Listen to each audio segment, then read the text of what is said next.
les va? Un nuevo encuentro de Con Ganas se puede. En esta oportunidad vamos a tratar un tema que por muchos años fue considerado tabú, sobre la sexualidad de nuestros niños, niñas y adolescentes. Un tema que hoy es aplicado en las escuelas a partir de una ley nacional y que nuestra provincia ha reglamentado, la denominada educación sexual integral. Pensamos que hay muchas perspectivas y miradas que deben encontrarse desde las opiniones de los especialistas, educadores, académicos, organizaciones sociales y desde la perspectiva de formación de grado. Entendemos que es un tema a debatir sin miradas sesgadas, sin pensar en estereotipos o concepciones cerradas que durante muchos años estuvieron presentes en el imaginario social. Pero además, podemos decir que el Estado, como organizador social, debe marcar a través de las leyes el funcionamiento que debe regir en el marco de la educación pública. Es por ello que estos temas deben enmarcarse en los nuevos paradigmas de la sexualidad, perspectiva de género y entendida como una construcción social donde todos debemos participar, siendo esta cambiante a lo largo de la vida. Recordemos que cuando hablamos de sexualidad nos referimos desde el nacimiento hasta la muerte.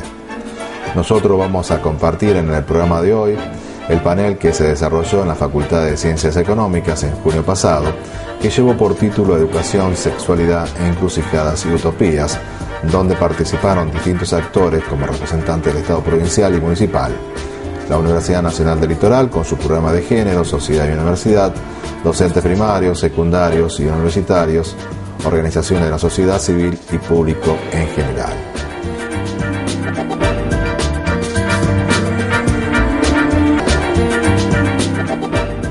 Con Ganas se puede entrevistó a Graciela Morgade antes de la charla y esto es lo que nos decía. La educación sexual forma parte de una política pública desde el año 2006, es una ley, hay una ley nacional que establece que se deben tratar temas vinculados con las sexualidades desde el nivel inicial hasta la formación de docentes, o sea, en todos los niveles, y esto implica un concepto de sexualidad que justamente excede y en mucho lo que tradicionalmente fue la educación sexual, que era el enfoque del médico, la médica, la charla, que alguna vez se hacía en biología, el aparato genital. Se trabaja con un concepto que abarca también la construcción histórica, la construcción legal, normativa, cultural, emocional, psicológica, la dimensión ética y por supuesto las cuestiones biomédicas que forman parte, pero no son en absoluto ni lo único ni lo más importante. Y el marco en que se hace es un marco que, bueno, en el que muchas compañeras y compañeros ahora venimos trabajando, que es el marco de la crítica de género, la crítica de las relaciones de poder y también el marco de los derechos humanos. Y esto significa que no se habla de cualquier manera de la sexualidad, sino que el enfoque central, el enfoque básico es pensar a la sexualidad como un ámbito en que hay derechos y hay deseos y que cada persona debe ser tratada en ese sentido, como un sujeto de derechos y como un sujeto de deseos. Existen instituciones y organizaciones que se resisten a estos cambios. ¿Cómo se debe trabajar desde el Estado para determinar los derechos?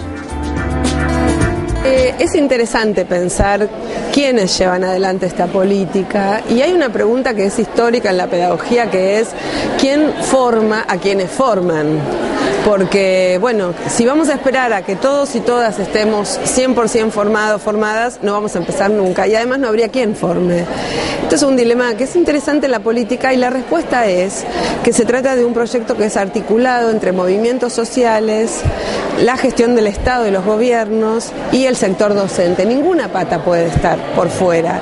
Y el marco de la academia, que es la universidad, también nutriendo y dando aportes, pero nadie tiene la verdad. Lo central es, por un lado, tener la convicción de que una ley es producto de un conjunto de fuerzas sociales que marca la hora de que esto se trabaje y se trabaje de una determinada manera. La segunda es buscar apoyos de manera de redes entre instituciones, entre docentes, que puedan compartir sus experiencias, que puedan llevar adelante inclusive algún ensayo, porque estamos probando, estamos investigando y probando.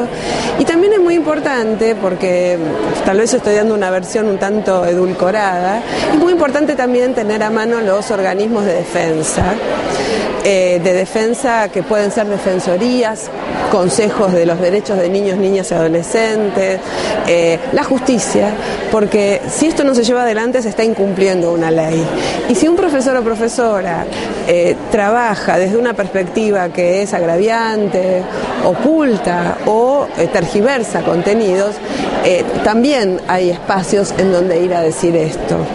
En otras palabras, se trata de una política que está en curso, que tiene apoyo y hay que seguir pidiendo el apoyo gubernamental.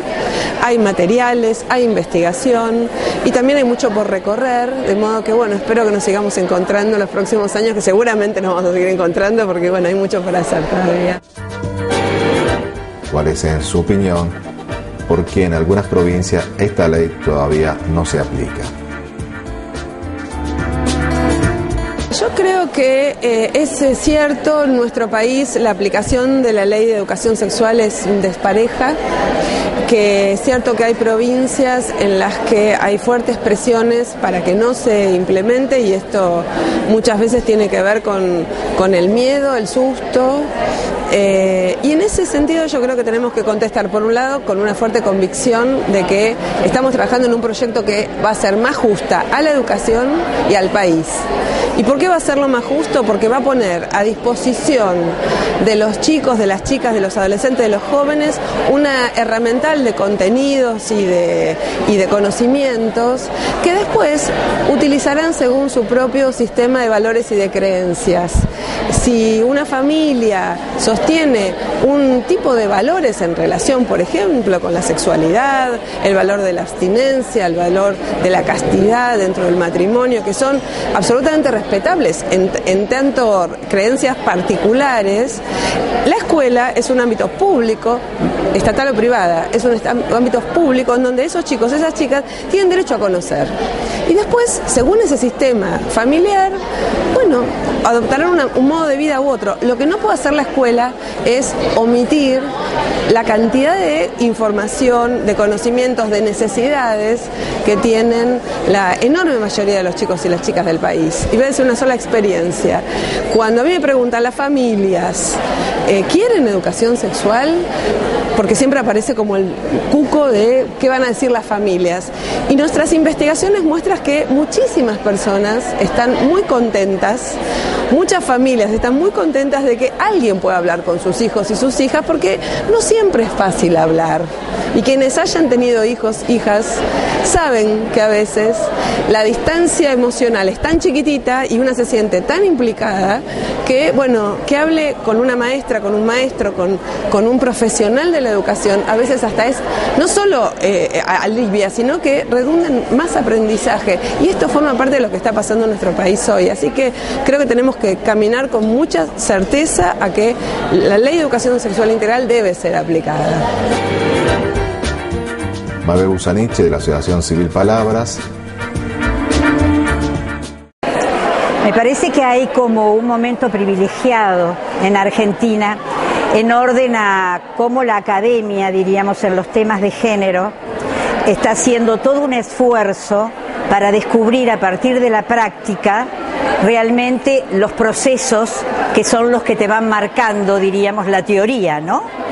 Y en eso es como bastante interesante, ¿no? Porque el acumulado que hay en la práctica, después de estar varios años, uno hace un tiempo no veía un correlato, veía por ahí teorías muy desfasadas por ahí de la realidad, que por supuesto esas teorías iluminaban nuestra práctica, pero ahora hay como un proceso realmente de sistematización y de búsqueda conjunta. Son tantos los dilemas y tantas las nuevas preguntas que nos tenemos que hacer en este siglo XXI, que evidentemente también la academia se sigue preguntando, y nosotras y nosotros en la práctica también lo seguimos haciendo. Entonces sigue habiendo espacios comunes como para replantearse cosas y a la luz de lo ya trabajado, poder elaborar, diríamos, como vos dijiste, nuevos paradigmas que nos sirvan para volver a la práctica y poder seguir, diríamos, consolidando esas mismas, ¿no? El rol del Estado es importante a partir de las nuevas leyes, dando un marco regulador para trabajar en la educación. En nuestra provincia está vigente la educación sexual integral. pero no pasa lo mismo en nuestras provincias, porque existen sectores de la sociedad que se oponen a su aplicación. Hoy las sociedades van cambiando su forma de interpretar estos temas.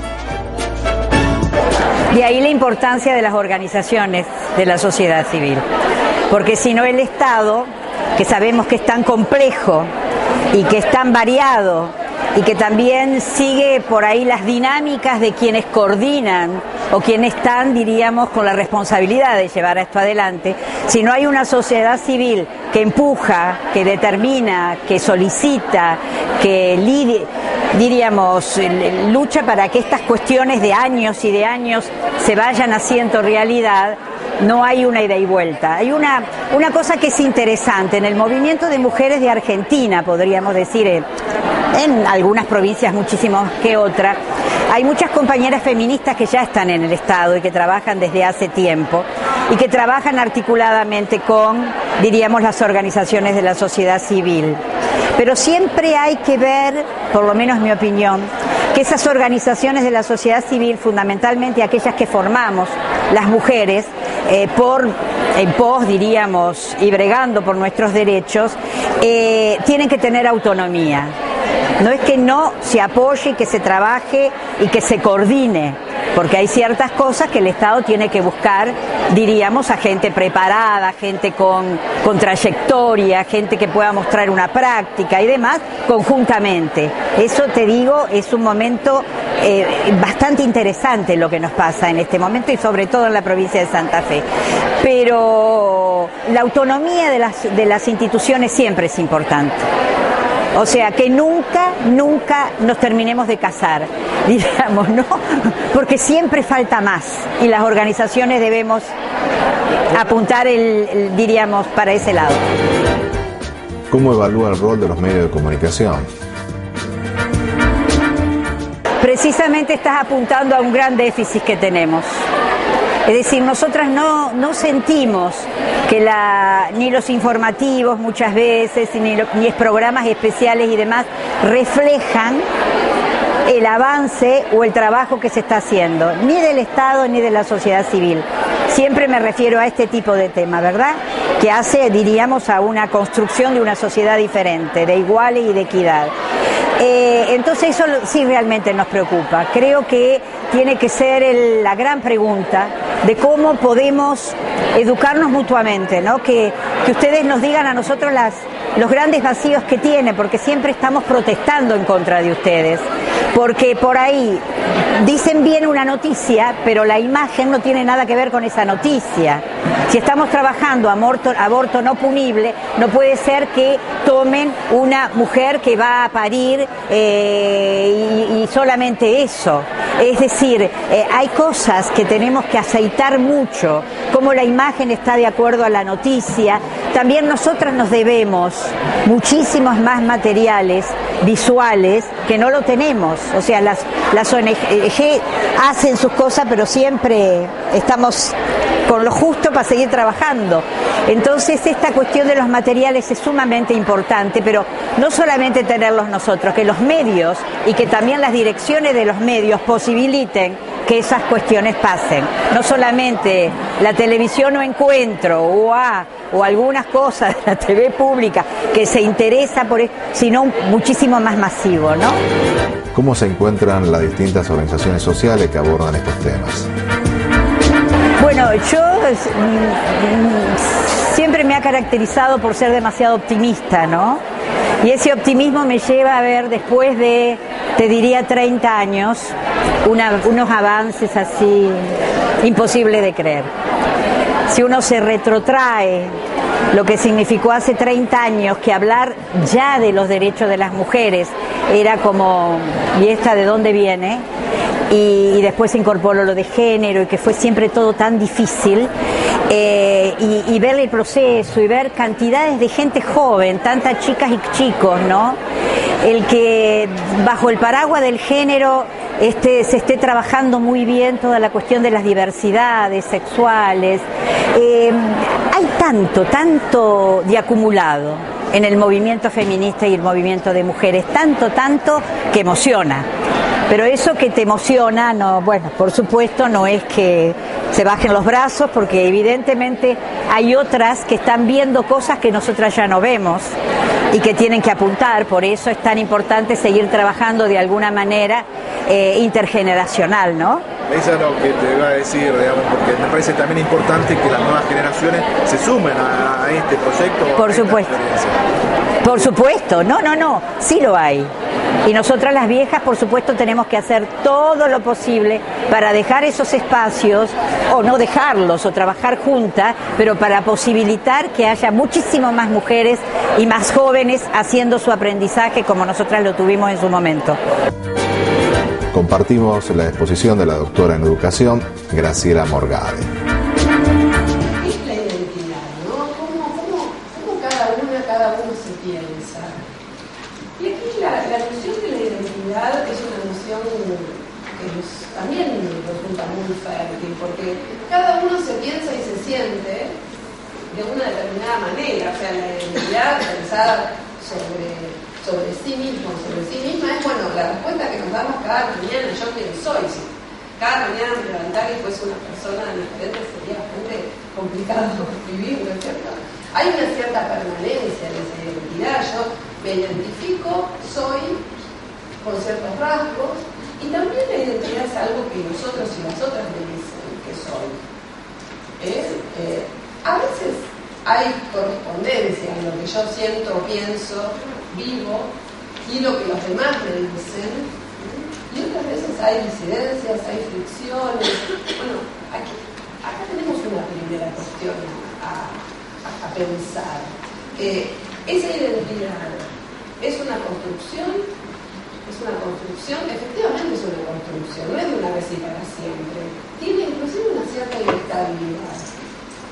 Reitero, no es cada mañana cambio, pero hay una cierta inestabilidad. A lo largo de la vida se van adoptando diferentes posiciones de identidad, y a veces, a lo largo de la vida, esos grupos que yo decía al principio, que nos identifican, van tomando diferente relevancia en diferentes situaciones sociales, diferentes inscripciones grupales o pertenencias grupales van tomando diferente valor.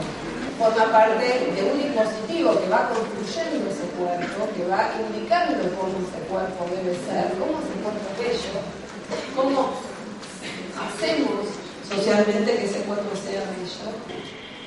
Bueno, esta imagen es una imagen de una travesti. Estamos tal vez acostumbrados a pensar a las travestis como cuerpos fuertemente intervenidos socialmente.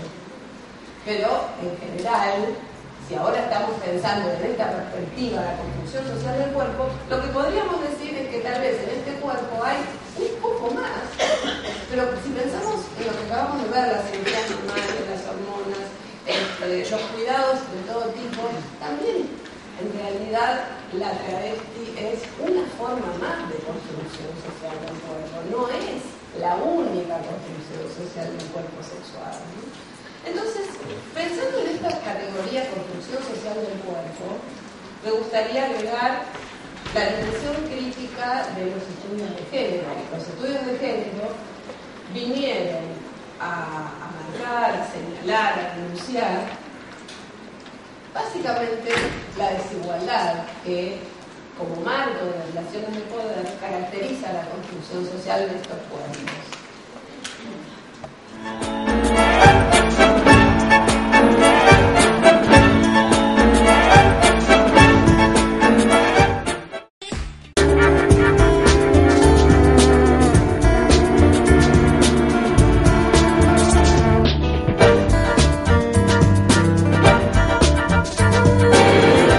El doctor en psicología Alejandro Villa comenzó la charla con educación en la escuela y su trabajo de investigación.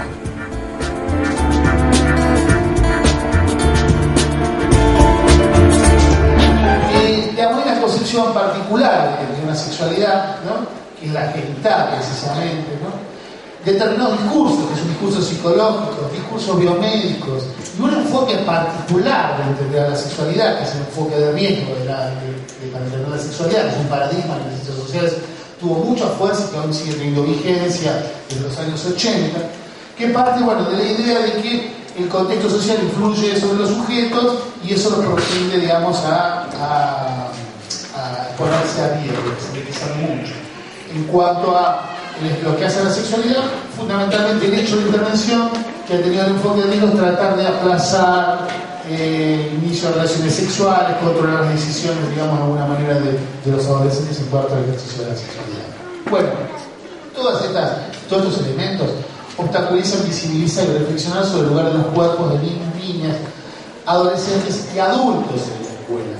En el discurso de los docentes se habla siempre del cuerpo de los adolescentes, del cuerpo de los niños, pero cómo nos pensamos como docentes adentro de la propia escuela como un cuerpo, no un cuerpo sexual, no como dice una compañera del campo de la educación americana, como espíritu corporificado, sino como espíritus y como personas que tenemos un cuerpo, a veces actuamos como que no tenemos cuerpo cuando estamos dentro de la escuela, a veces. Y por otro lado, específicamente en la relación pedagógica. Esto obstaculiza mirar todo esto y particularmente, específicamente en la relación pedagógica.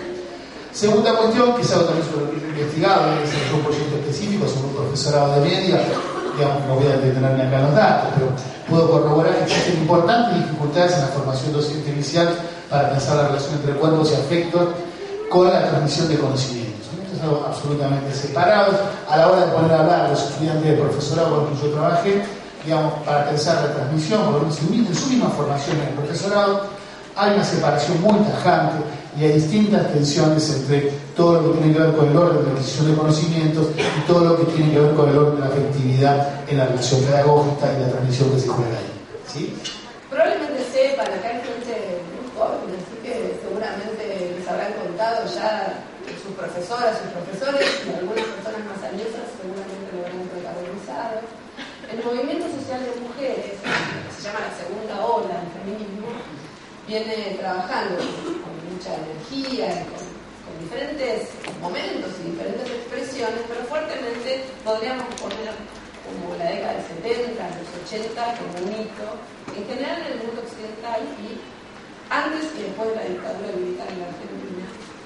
Y en general el movimiento de mujeres tendió a denunciar las desigualdades que las mujeres sufrieron y sufrimos en el campo laboral, en el político, en el educativo, en el privado, denunciando justamente que lo privado es político y por lo tanto discutiendo fuertemente que haya algunas formas de poder y de desigualdad que no interesen porque son privadas. Esto el feminismo en general, los feminismos vinieron denunciándolo y por eso se construyó una categoría teórica que es la categoría de género para de alguna manera nombrar lo arbitrario, lo histórico y por lo tanto lo modificable de las relaciones de poder que inciden en la construcción de la condición social de las mujeres. Y esto se presta a una confusión que me gustaría, siempre que puedo, reiterarlo. Cuando se habla de género no se está hablando de mujeres.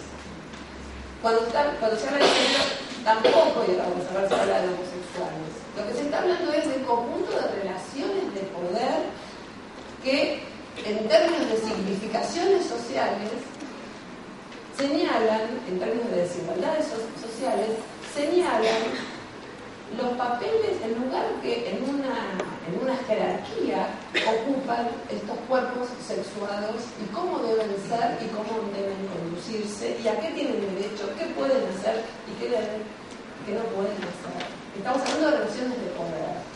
Empezaron lo que se llamaron los estudios de la masculinidad, es decir, estudios que estaban no centrados en el grupo mujeres, sino en el grupo varones, en el grupo que aparentemente, según el patriarcado, era el grupo predominante, el grupo privilegiado.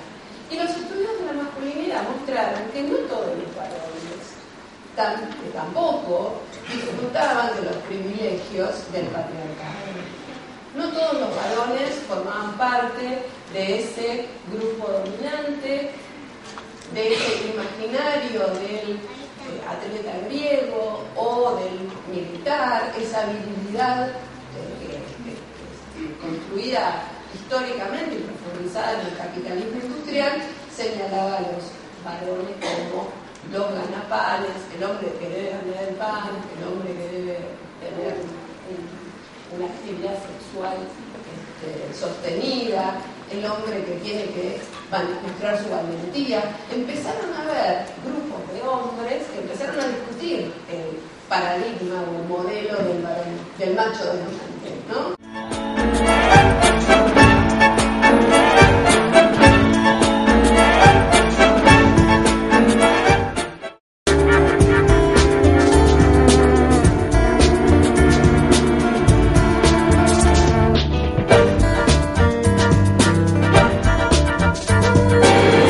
Compartimos la exposición de la doctora en educación, Graciela Morgade.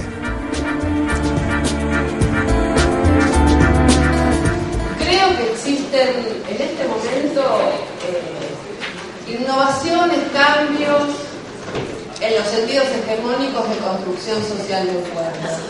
O sea, sigue habiendo una hegemonía de ciertas formas de pensar. Lo que pienso, yo creo que sigue habiendo fuerte sexismo, creo que las mujeres siguen estando como grupo subordinadas, no solo lo creo, sino que está también documentado en términos económicos, en términos de las oportunidades en el mundo en general, en el mundo de la familia, y también hay fuertes innovaciones y cambios. Y esos cambios están siendo protagonizados por nosotros, nosotras, o sea, este grupo, docentes, por los chicos y las chicas, por las familias, pero son cambios que son asincrónicos. Entonces, en términos de sexualidad, como tal vez, creo, podría asemejarse a los temas de informática, en muchos sentidos, el mundo adulto siente que está aprendiendo a la misma velocidad o al mismo tiempo que el mundo juvenil o infantil. Y eso es un problema porque quienes somos docentes pensamos, fuimos formados en el paradigma de que tenemos que saber más, ¿no es cierto? Tenemos que saber más, tenemos que poder evaluar, tenemos que decir está bien y está mal, y sobre todo no dudar. Es un estereotipo, pero es un poco así. Evidentemente, estamos en un campo en que hay mucho, y esta es la segunda hipótesis, muchos antecedentes, muchas experiencias, hay que buscar, hay que leerse, hay que seguir en contacto, pero también hay mucho más por inventar, hay mucho por hacer, en todos los niveles educativos, en todas las áreas del currículum, y en la universidad creo que hay mucho por investigar. Realmente quisiera dejar esta inquietud, proyectos de investigación sobre prácticas innovadoras en términos de sexo-género que puedan servir para la construcción curricular, puedan servir como apoyo para acompañar experiencias. Esto nos está faltando y bueno, es desafiante, ¿no? Por ahí es angustiante decir no tengo todas las respuestas, pero hay una angustia óptima que es la que motoriza, bueno, no sé cómo pueden decir, psicólogo, no sé, pero creo que hay una ansiedad óptima que tiene que ver con moverse y en este momento estamos en posibilidades de movernos, ¿no? Y por último, una convicción, después de tantas preguntas, etcétera, que es que esto es un proyecto político que va en dirección a ser una sociedad más justa. La justicia de género no es una justicia para un sector, es una manera de ver la justicia, una forma de entrar al problema de la justicia que rápidamente, yo lo hice muy rápidamente se articula con las formas de la desigualdad social, socioeconómica, étnica, religiosas, de las generaciones, de las capacidades, ¿no? La cuestión de la educación sexual y la discapacidad, por ejemplo, es un capítulo que tenemos que explorar, de los ámbitos, es decir, no vamos a trabajar en un programa de educación sexual para la justicia de género que solo hable de una dimensión de la construcción de este cuerpo sexual, porque vamos a tener necesariamente que hablar de todas las otras. Y por eso la escuela es protagonista también, porque la escuela es un lugar que sigo también pensando y creyendo que en un marco de proyectos políticos que tiendan a la igualdad y que tiendan a la justicia, la escuela La escuela pública en particular, creo, es el ámbito donde todavía se siguen encontrando grupos, sujetos, personas con experiencias diferentes. Sabemos que hay circuitos en las escuelas estatales y sabemos que hay circuitos de calidad, entre comillas, circuitos sociales, no van los mismos grupos a las mismas escuelas, pero la escuela como espacio social sigue siendo, creo, un espacio válido de encuentro de los diferentes. Y en esa forma de construcción de conocimiento, animándonos un poquito a no saber, creo que la escuela tiene mucho que hacer en la educación sexual integral.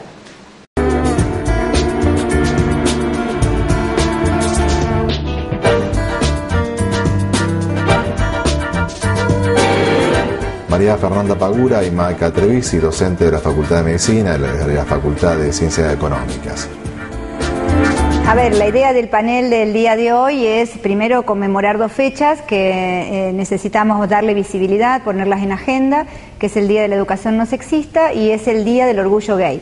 Y en este sentido, la primera fecha nos invita a pensar en todos aquellos estereotipos y regulaciones, mandatos que la institución escuela, pero en realidad todos los ámbitos de educación formales, reproduce sin reflexionar, ¿sí? Y generando, reproduciendo, avalando, legitimando la jerarquización entre los géneros y la distribución desigual de poder, que es el núcleo en el cual se basan estas desigualdades.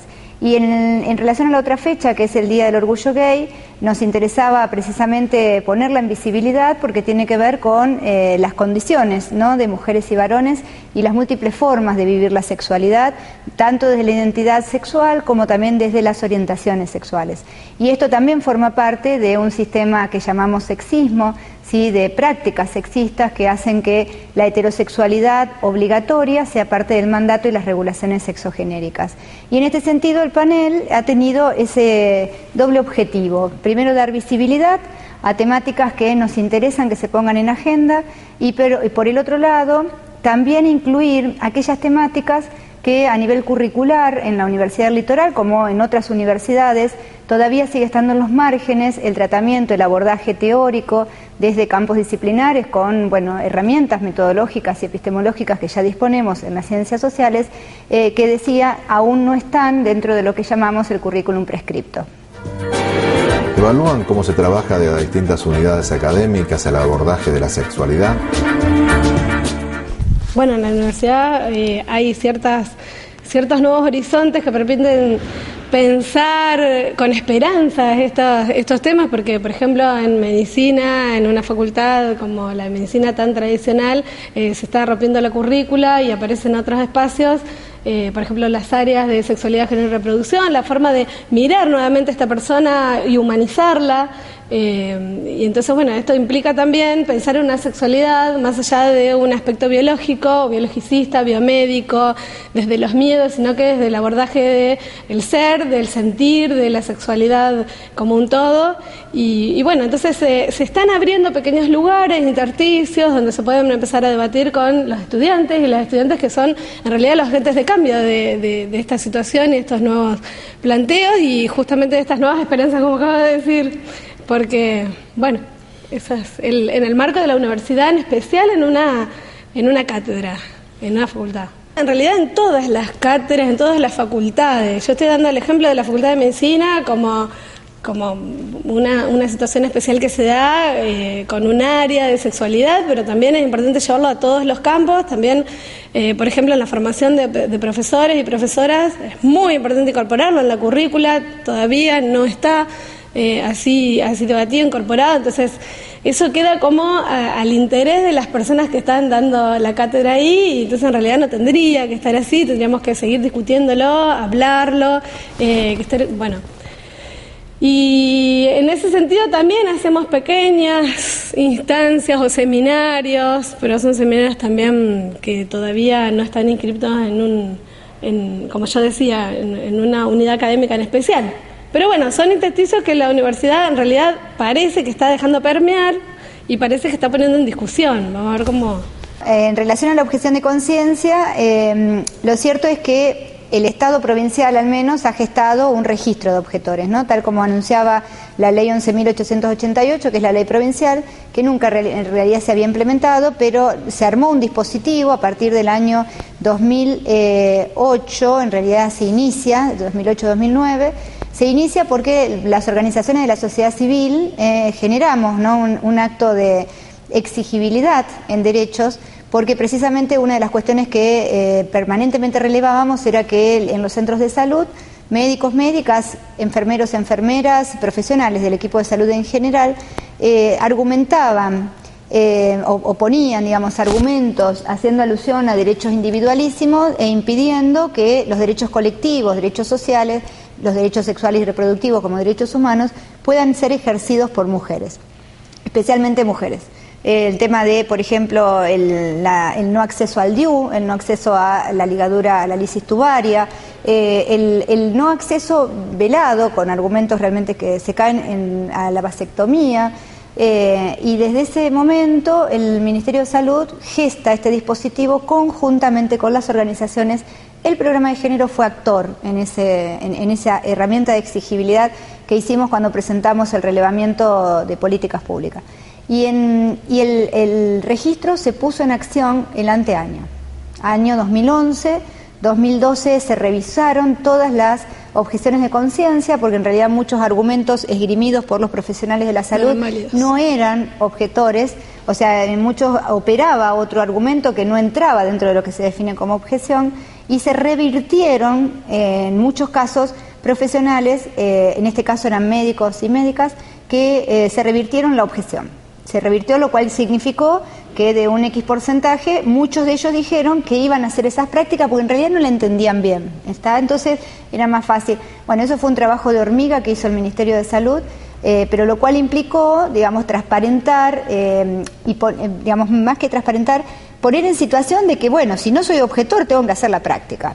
Y el Estado, bueno, va a controlar eso. Y en el caso de que alguien quiera hacer ejercicio del derecho individualísimo de objeción, el Estado pueda generar a su vez un dispositivo para que se puedan cubrir esos espacios de tal modo que en cada centro de salud que haya médicos, que haya solo médicos objetores, el Estado tiene que actuar. Entonces, en ese caso, bueno, se reserva medidas como para que se garantice que ese centro de salud pueda ofrecer todos los métodos anticonceptivos y el ejercicio de derecho pleno de parte de la ciudadanía.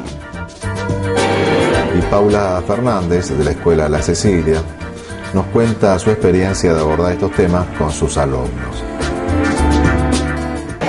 Bueno, soy Paula Fernández, estuvimos hoy escuchando a Graciela Morgade y a Alejandro Villa en un panel sobre sexualidad, y recupero algo muy importante que me parece que es interesante que todos lo empecemos a pensar, que es esto de poder tomar a la escuela como un espacio interesante para hablar sobre estos temas con nuestros alumnos, desde los más chiquititos hasta los más grandes. Yo estoy en la parte, digamos, de adolescentes, estoy con chicos de 7º grado hasta 5º año. Y bueno, a nuestra institución se les da un espacio importante a hablar de estos temas, que si bien hay una ley desde el 2006, todavía vemos que en muchas instituciones hay bastante silencio, como también decían los disertantes, que ellos en sus investigaciones ven esta ausencia o un poco de reticencia a hablar de estas cosas. Y que creo que tiene que ver también con un prejuicio de creer que por empezar a hablar de estas cosas esto va a aparecer mágicamente, cuando esto ya los alumnos, los chicos, digamos, la sexualidad ya está en la escuela. Bueno, nosotros hace unos años que venimos trabajando, una cuestión interesante que también salía de los panelistas es esto de no pensar que la educación sexual se limita a un taller, que se puede dar una tarde o en una hora y que ahí se terminó, sino que es un proceso, que como está instalada, también decíamos esto, el tema en los adolescentes, es cotidiano. Nosotros en nuestra escuela lo trabajamos desde diferentes lugares, personalmente lo trabajo desde la lengua y desde la literatura, también lo trabajamos en tutoría. Nosotros desde hace unos años, en el 2011, venimos haciendo trabajos acerca de lo que es, por ejemplo, programas de televisión, qué estereotipos se muestran ahí, sobre todo en esto del consumo infantil y adolescente. qué ideas de ser joven y de ser niño les está mostrando la tele, y bueno, también el tema de los juguetes, de los regalos que se hacen familiarmente, cómo hay una expectativa sobre un varón, una mujer. Trabajamos también con textos clásicos, por ejemplo, de la literatura, qué sé yo, desde Blancanieves y los 7 enanitos hasta, bueno, textos más actuales, como también la mirada del hombre y la mujer, los roles, digamos, que deben cumplir socialmente, ha ido modificándose, también se ve en la literatura. Hubo un trabajo muy interesante que a mí me gustó mucho, que es el tema de letras de canciones que los chicos consumen, canciones que cantan en la cancha, que son altamente sexistas y discriminatorias. Eso fue un tema que les gustó mucho, porque justamente muchos varones van a la cancha y constantemente están diciendo cosas que se quedan asombrados de cómo también eso se reproduce. Bueno, a mí lo que me parece muy importante es esto de pensar que nosotros como facilitadores, digamos, en las escuelas, y como, bueno, también acá se presentaba, que también de alguna manera somos agentes de un Estado que hoy tiene una política de inclusión y de diversidad, y que donde tenemos también una ley de matrimonio igualitario, es necesario darles estos espacios en las escuelas, en los centros educativos, y no hay que tener miedo, no hay que creer que uno no sabe. La experiencia de estar con los chicos todos los días, como también se decía acá un poco, lo decía también Villa, nos hace capaces de trabajar con ellos cotidianamente. No hace falta que hagamos cursos extraordinarios, sino investigar, leer, estar atentos a lo que a ellos les pasa y a lo que a nosotros nos pasa, y animarnos. Compartir experiencias son importantes. Bueno, yo también hace 2 años hice también el curso sobre educación sexual integral, en donde también ahí se veían muchas experiencias diferentes. Cada, digamos, lugar, cada institución tiene una impronta distinta. No todas las escuelas están interesadas en que esto se incorpore a los proyectos. Entonces también, como se presentó acá, hay veces que surgen dificultades. También por las cosas que decían las personas, los asistentes, y también lo que contaban los disertantes, se ve que todavía no hay en todos los docentes como un manejo, una seguridad de decir que va a estar bien, va a estar mal, qué van a decir los padres. O sea, todavía eso se tiene que trabajar, y estos ámbitos me parecen ideal para sentir confianza, seguridad, que hay un montón. Bueno, hoy hubo muchísima gente que se ve que está interesada en el tema, entonces que no están solos, sino que somos un montón, que estamos en lo mismo y estamos seguros de que esto tiene que seguir. A partir de tu experiencia de participar en una escuela donde la propuesta es educar en libertad, ¿cómo es la relación con los padres? Bueno, en nuestra experiencia, como yo contaba también, nosotros trabajamos este tema también desde el cine, por ejemplo, y a veces hay algunos papás que nos han consultado.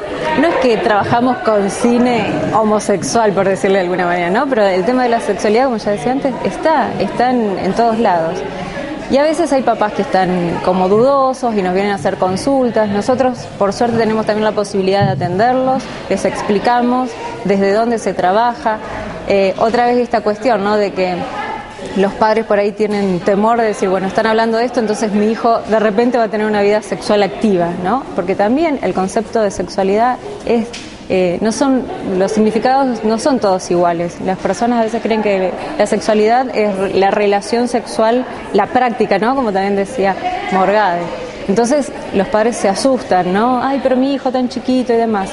En realidad la sexualidad está desde el contacto físico con otro, desde estos noviazgos que se hacen entre nenes desde muy chiquita edad. La sexualidad se dice que se construye desde el nacimiento. Además. Se construye desde el nacimiento. En nuestra escuela también hay chicos homosexuales que lo declaran tranquilamente y que nadie hace ningún escándalo de eso, porque justamente se está viendo que no es algo raro, no es algo anormal, ¿no? Porque esto también hablábamos, en una de las preguntas acá, que hay toda una construcción social de el travesti, el homosexual. Entonces se cree que esas personas son personas perversas o que van a estar, todo el tiempo disfrazadas y que van a andar de noche y que se van a alcoholizar. Entonces hay muchos prejuicios. En nuestra escuela tenemos la posibilidad de esto, hablarlo directamente, claramente, entonces eso saca las dudas. De todas maneras, como también se veía acá, los adultos siempre son los más reticentes a aceptar esto, ¿no?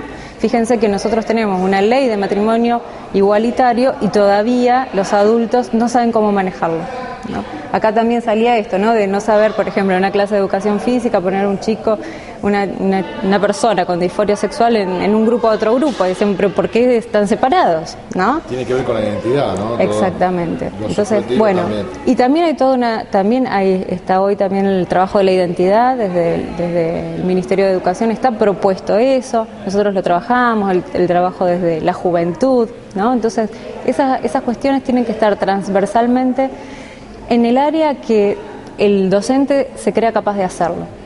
Nosotros, por ejemplo, el tema de la sexualidad, sí, se trabaja en biología, en tal sentido y demás, pero después se trabaja desde las ciencias sociales, de la literatura, desde el cine, desde la tutoría, del autoconocimiento, desde la salud.